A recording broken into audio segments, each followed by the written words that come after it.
Gute Morgen.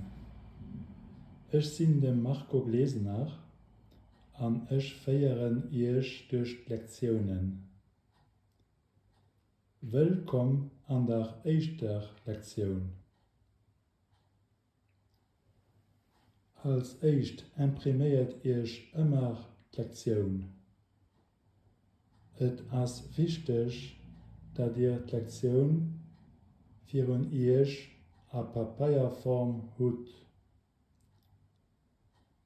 Hier seht ihr den Text von der ersten Lektion.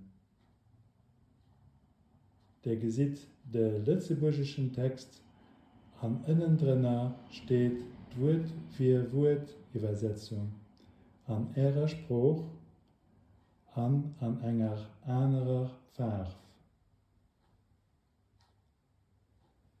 Die Übersetzung von meinen Wörtern hier am Video ist auch eine Wort für Wort Übersetzung. Holt das einfach mal so an. So, fangen wir an. Liest den Text lo mal nimmen an ihrer Sprache.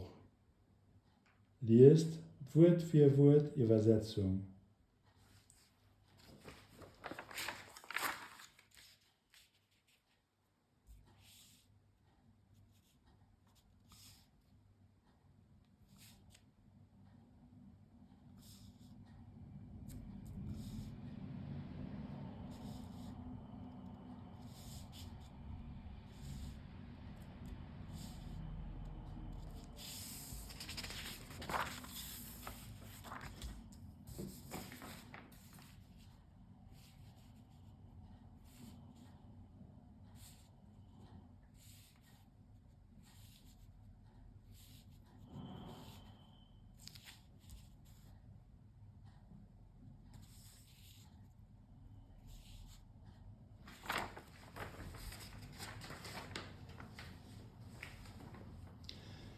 Liest den Text los für euch und auch hart für.